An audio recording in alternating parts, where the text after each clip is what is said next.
Not a highway paved with asphalt, but a long, twisting trail of sand, rocks, and mountain passes, stretching for over 4,000 miles across the highest peaks and harshest deserts on Earth.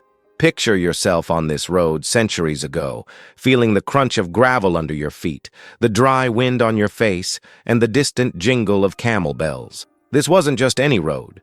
This was the legendary Silk Road. Now, you might think it was all about silk, shimmering fabric from China that dazzled the Roman elite. But silk was just the start. The real story is much bigger. What if I told you that this ancient trade route did more than move goods from east to west? It moved entire worlds. Ideas, inventions, religions, and even plagues traveled along this artery, shaping the fate of kingdoms and the lives of countless people. Let's set the scene. Over 2,000 years ago, during the reign of the Han Dynasty in China, a curious explorer named Zhang Qian set out on a secret mission.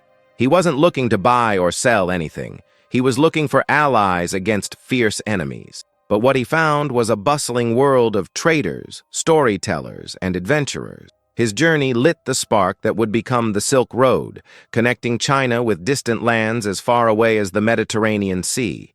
Here's a cool fact. The people who used the Silk Road never called it that. For them, it was simply the road.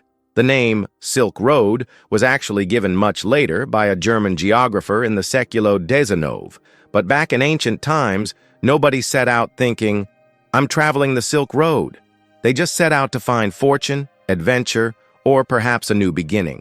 But the Silk Road wasn't just about profit. It was about curiosity and risk. Merchants braved scorching deserts and towering mountains, facing dangers from bandits, harsh weather, and even wild rumors of lands where the sky rained stones. Some traders returned with treasures, spices, glassware, rare gems, and stories that amazed their friends at home. Others vanished into legend, their fates unknown. And here's the twist. Sometimes what traveled fastest along the Silk Road wasn't a caravan of camels or a chest of silk. It was an idea, a new technology, or even a rumor. Buddhism made its way from India to China, changing how millions of people saw the world. Papermaking, which began as a closely guarded Chinese secret, eventually spread westward and transformed how humans shared knowledge. But not everything that traveled the Silk Road brought fortune. In the Século XIV, the Black Death moved silently along these same routes, devastating cities and villages along the way. A single road that once brought prosperity now carried tragedy, leaving scars that can still be seen in history. So today, let's dive into the heart of the Silk Road together. We'll meet spies, inventors, and brave traders, and discover how a network of paths and dreams reshaped the world. If you love stories where history, adventure, and mystery meet, you're in the right place.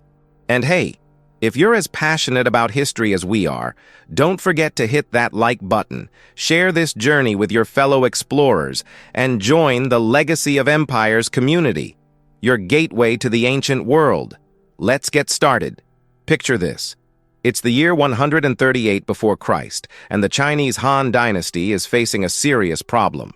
Nomadic tribes called the Xiongnu are constantly raiding their northern borders, making life miserable for everyone. The emperor needs allies, and he needs them fast. Enter Zhang Qian, a brave court official who volunteers for what might be the most dangerous diplomatic mission in history. His job? Travel west through uncharted territories, find a tribe called the Yuezhi, and convince them to join forces against their common enemy. Simple enough, right? Well, not quite. Zhang Qian sets off with about 100 men, but within days of leaving Chinese territory, disaster strikes. The Xiongnu capture him and hold him prisoner for 10 long years. 10 years. Can you imagine? Most people would have given up, but Zhang Qian was made of different stuff. He learned their language, studied their customs, and waited for his chance. When he finally escaped, instead of heading home like any sensible person would, Zhang Qian pressed on with his original mission.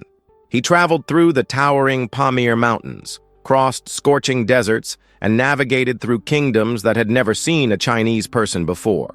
Along the way, he discovered something that would change the world forever. In the markets of Bactria and Sogdiana, Zhang Qian saw Chinese silk being sold at incredible prices. But here's the kicker. The silk had traveled there through a complex network of merchants, each passing goods from one trading post to the next. Nobody was making the full journey from China to the Mediterranean, but somehow, Chinese goods were reaching Roman markets, and Roman gold was finding its way back to China. When Zhang Qian finally returned to China after 13 years away, he brought back more than just stories. He brought maps, samples of exotic goods, and most importantly, the knowledge that there was a whole world out there hungry for Chinese products. The emperor was fascinated by Zhang Qian's tales of blood-sweating horses from Fergana, Roman glassware, and spices that could make food taste like nothing they'd ever experienced. This is where the story gets really interesting. The Chinese didn't just start trading randomly, they were incredibly strategic about it. They realized that their silk was like liquid gold to Western civilizations. Roman women would pay fortunes for a single silk dress, and Chinese merchants were happy to oblige. But the Chinese kept the secret of silk production locked up tighter than any state secret today. If you tried to smuggle silkworms out of China, you'd face the death penalty. They weren't messing around. Here's something that might surprise you. The famous name Silk Road that we all know today wasn't actually used by the ancient traders themselves. They simply called it the road, as if there was only one road that really mattered in the entire world. And in many ways, they were right. The official name Silk Road was actually invented by a German geographer named Ferdinand von Richthofen in 1877, more than 1,000 years after the trade routes had already declined. The ancient merchants had no idea they were creating what historians would later call the first era of globalization. They were just trying to make a living, feed their families, and maybe get rich along the way. But their simple desire to trade goods across vast distances ended up connecting civilizations that had never known each other existed. Zhang Qian's accidental discovery of this trading network didn't just open up new markets, it opened up new worlds. Ideas, religions, technologies, and even diseases would soon flow along these same routes that started with one man's failed diplomatic mission. Sometimes the most important discoveries happen when we're looking for something else entirely. And that's how a desperate search for military allies accidentally gave birth to the greatest trade network the ancient world had ever seen.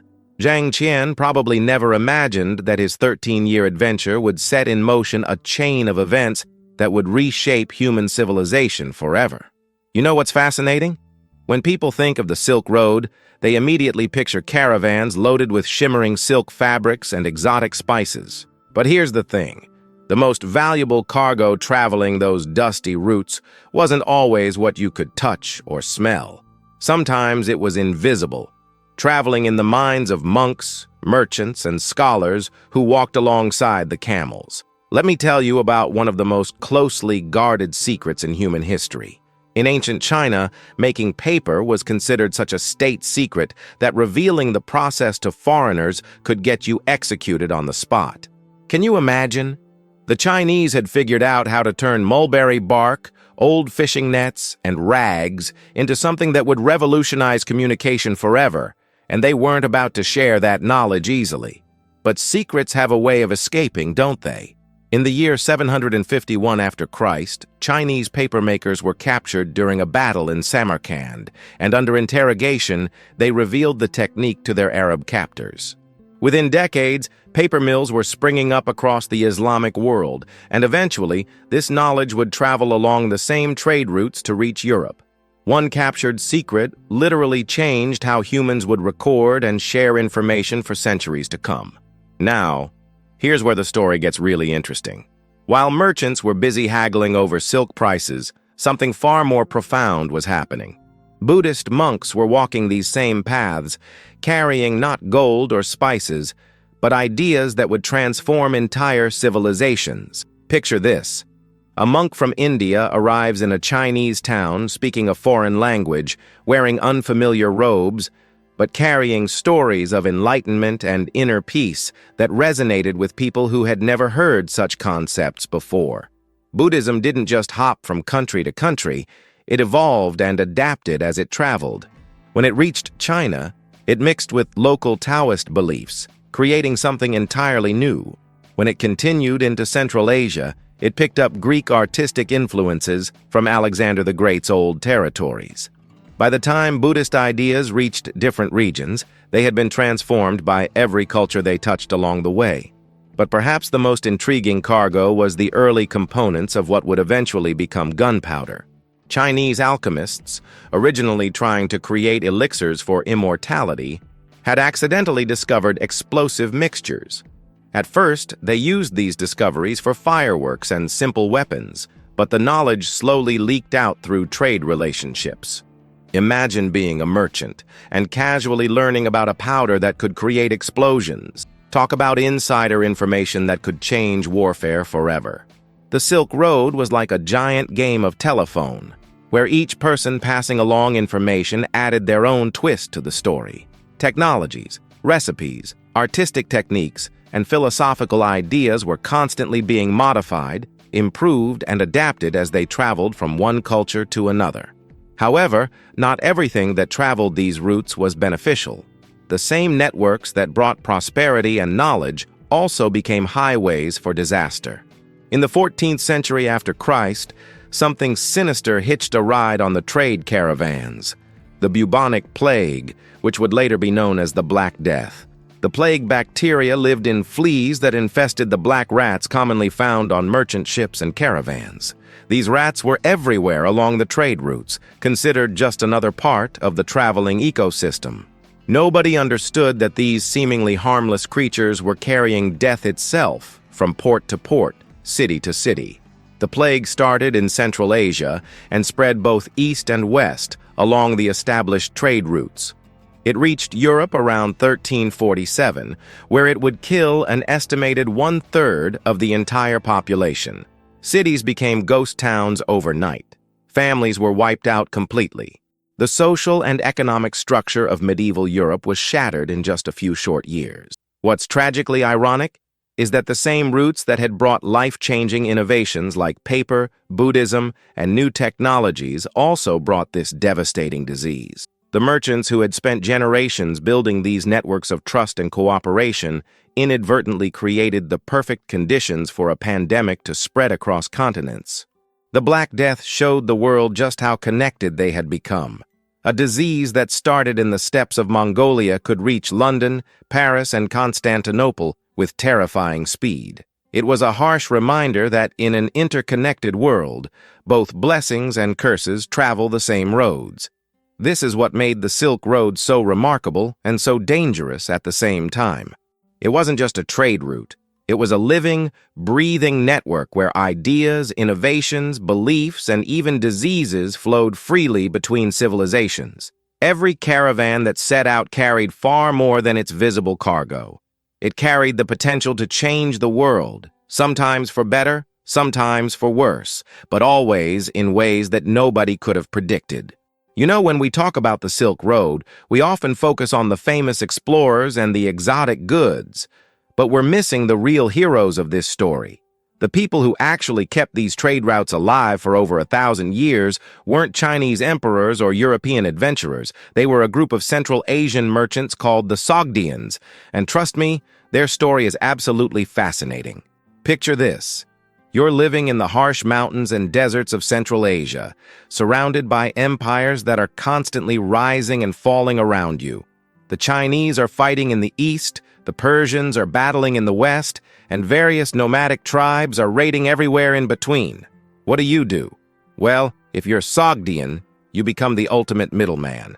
The Sogdians were like the Swiss bankers of the ancient world, except instead of managing money, they managed trade across the most dangerous routes on Earth. They spoke multiple languages fluently: Chinese, Persian, Turkish, Arabic, you name it. They understood local customs, knew which officials to bribe, and most importantly, they knew how to survive in a world where political boundaries changed faster than the weather. What made them truly special was their ability to adapt. When the Tang dynasty controlled the eastern routes, the Sogdians learned Chinese customs and became trusted partners. When Arab armies conquered the Western territories, these same merchants quickly adapted to Islamic practices and continued their business. They were cultural chameleons, changing their colors to match whatever political landscape they found themselves in. Here's something that might surprise you. The Sogdians didn't just trade goods. They created the world's first international business network. They had family members stationed in trading posts from Constantinople to Beijing, creating a communication system that could relay market information faster than any government could move its armies. If silk prices were rising in Rome, Sogdian merchants in Samarkand would know about it within months. But perhaps the most remarkable thing about the Sogdians was their religious tolerance. In their trading cities, you could find Buddhist temples next to Christian churches, with Islamic mosques and Zoroastrian fire temples all coexisting peacefully. They understood that religious conflict was bad for business, so they created some of the most diverse and tolerant communities in the ancient world. Now let's talk about someone whose name everyone recognizes, but whose story is often misunderstood: Marco Polo. Most people think of him as this great explorer who discovered the East, but the reality is much more interesting and, frankly, more human. Marco Polo wasn't some lone adventurer setting off into the unknown. He was actually traveling with his father and uncle, who were already experienced merchants with established business relationships in China. This was their second trip to meet Kublai Khan, the Mongol emperor who ruled China at the time. So Marco was essentially a young man being taken on a business trip by his family, albeit the most epic business trip in history. Here's where the story gets really interesting. When Marco returned to Venice after 24 years in the East, he started telling stories that sounded absolutely incredible to his fellow Europeans. He talked about black stones that burned like wood. We now know he was describing coal. He described paper money, which was unheard of in Europe where everything was still done with gold and silver coins. He spoke of cities with millions of inhabitants, postal systems that could deliver messages across vast distances, and spices that Europeans had never even imagined. The problem was, nobody believed him. His fellow Venetians thought he was either lying or completely delusional. They started calling his book The Million Lies because his descriptions seemed so fantastical.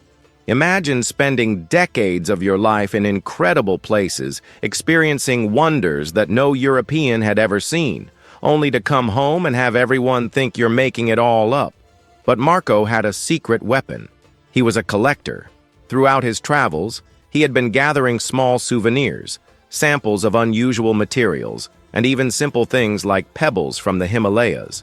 When people questioned his stories, he would reach into his collection and produce physical proof. He'd show them a piece of asbestos cloth that wouldn't burn, spices they'd never smelled before, or those humble pebbles from mountain ranges that Europeans didn't even know existed.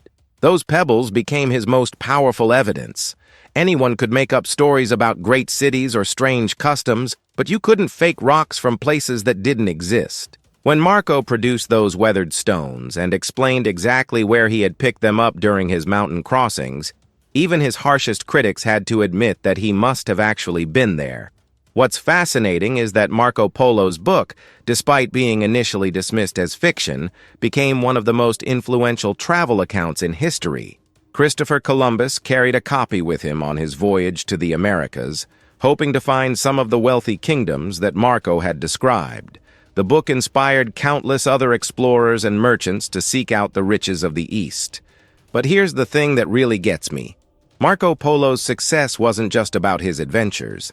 It was about his ability to observe and remember details that others might have overlooked. He paid attention to how different societies organized themselves, how they solved problems, and how they lived their daily lives. He was as interested in the ordinary people he met as he was in the palaces of emperors. The Sogdians and Marco Polo represent two sides of the same coin. The Sogdians were the professionals who made long-distance trade possible through their expertise and networks. Marco Polo was the curious outsider who could see these trading systems with fresh eyes and communicate their wonder to the world. Together, they remind us that the Silk Road wasn't just about silk or spices. It was about human curiosity, adaptability, and the universal desire to connect with others, even across vast distances and cultural differences. These unsung heroes didn't just move goods from place to place. They moved ideas, broke down barriers, and proved that people from completely different worlds could find common ground in the simple act of trade. They showed us that commerce isn't just about profit. It's about building bridges between civilizations. Fascinated by how a single route changed civilization? Drop a comment below with what shocked you most. Don't forget to like, share, and subscribe for more untold stories. You know, there's something deeply melancholic about the end of the Silk Road. Imagine walking through the bustling markets of Samarkand in the 13th century. Merchants haggling in a dozen languages, camels loaded with treasures from across the known world, the air thick with the scent of spices and the sound of coins changing hands. Then fast forward 2 centuries, and those same marketplaces are eerily quiet, with tumbleweeds literally blowing through abandoned trading posts. The decline didn't happen overnight. It was more like watching a great tree slowly lose its leaves. You don't notice it at first, but then one day you look up and realize the branches are bare. The first major blow came with the collapse of the Mongol Empire in the 14th century. Now, I know what you're thinking. Weren't the Mongols supposed to be these terrifying conquerors who destroyed everything in their path? Well, yes and no.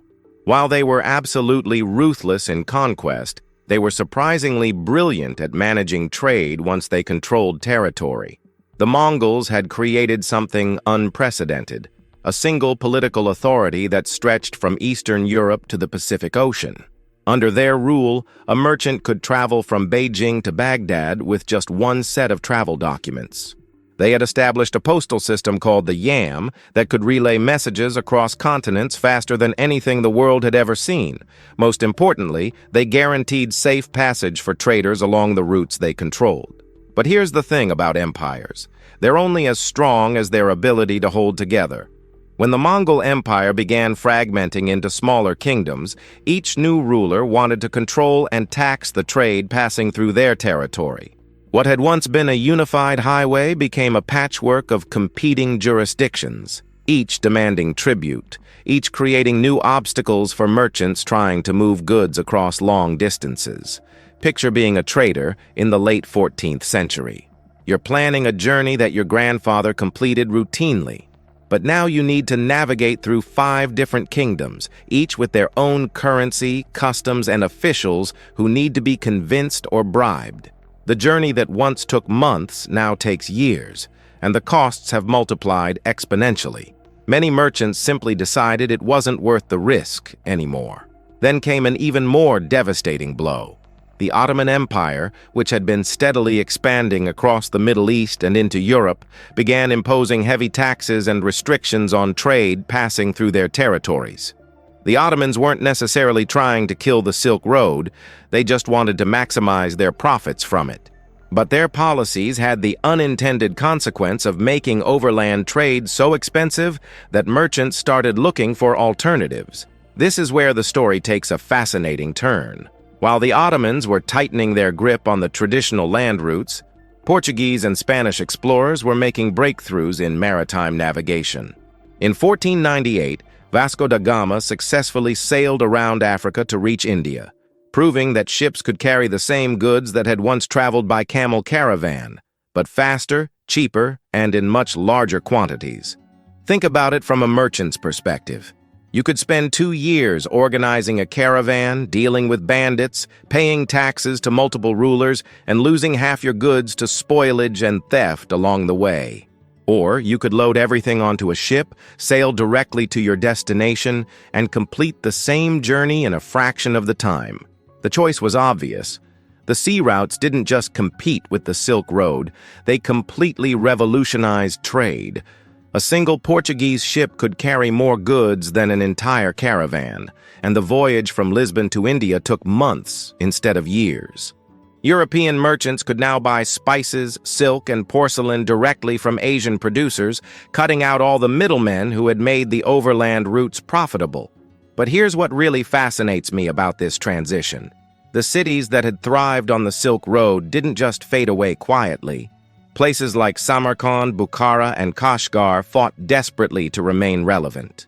They tried lowering taxes, improving security, and even attempting to negotiate better terms with the Ottoman Empire. But they were fighting against the unstoppable force of technological progress. The irony is heartbreaking.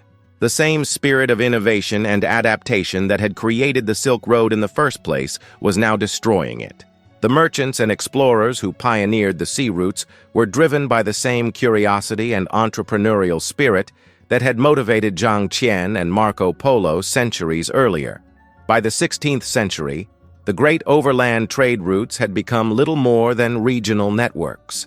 The caravanserai that had once hosted merchants from across the known world now served mainly local traders.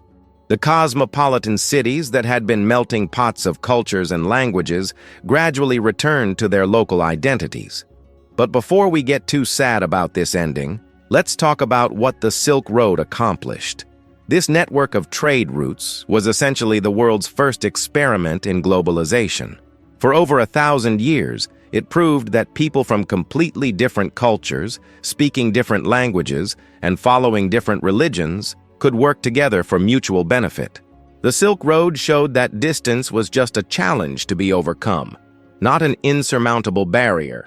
It demonstrated that human beings have an irrepressible desire to connect with each other, to share ideas and goods, and to learn from cultures different from their own.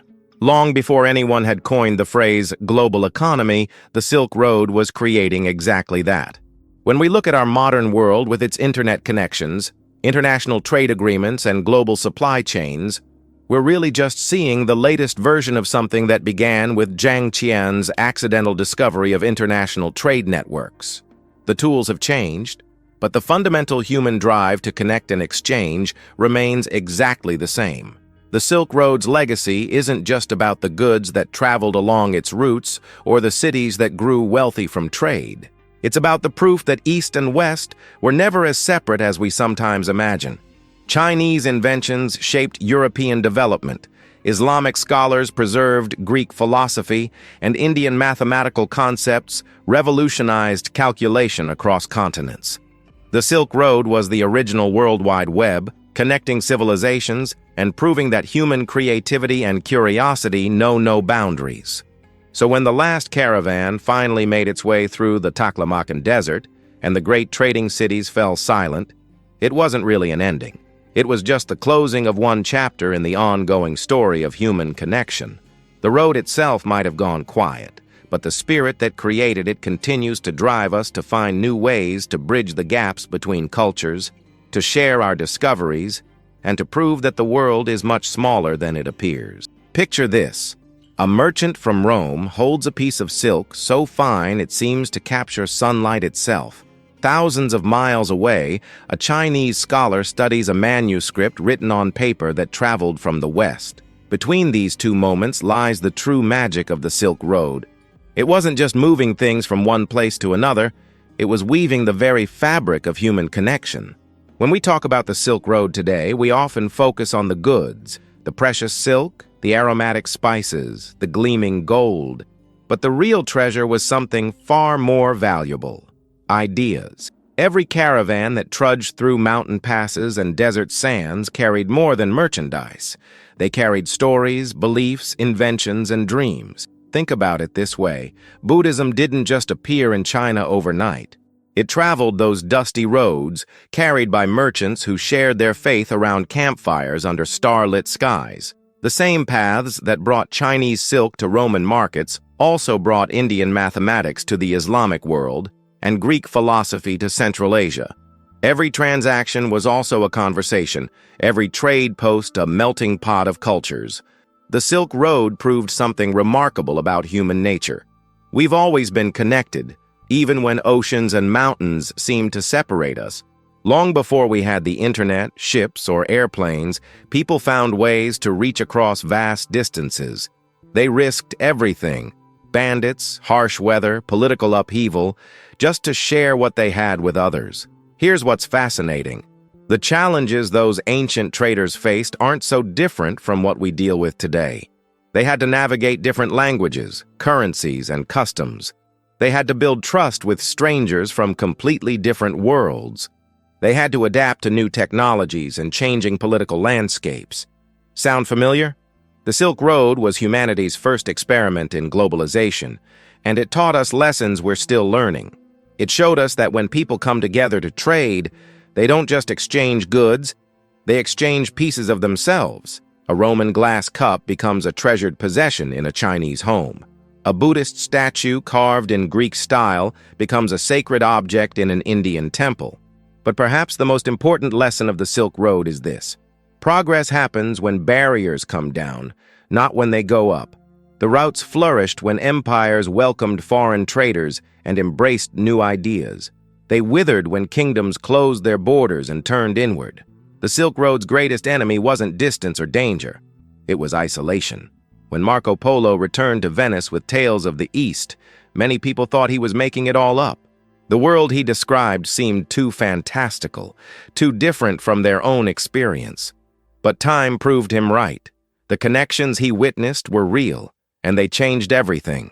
Today, as we order products from around the world with a few clicks, as we video chat with friends on different continents, as we share ideas instantly across cultures, we're walking in the footsteps of those ancient traders.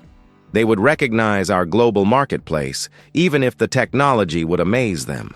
The Silk Road reminds us that the human desire to connect, to share, to learn from each other is as old as civilization itself.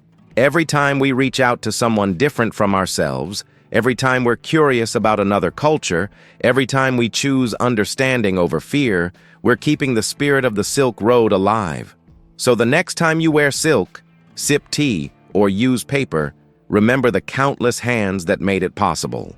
Remember the brave souls who crossed deserts and mountains, not just for profit, but for the simple, powerful belief that what we share makes us stronger than what divides us. The Silk Road may have faded into history, but its greatest lesson lives on. We're all connected. We always have been, and we always will be. In a world that sometimes feels divided, that's a message worth remembering. The Silk Road wasn't just a path for goods. It was a bridge for ideas, a spark for revolutions, and proof that even in antiquity, the world was smaller than we think. So tell us, does the Silk Road story remind you of our modern world? How much has truly changed? Let's debate in the comments. If this journey moved you, help us keep history alive. Like, share, and subscribe to Legacy of Empires. Until next time, fellow time travelers.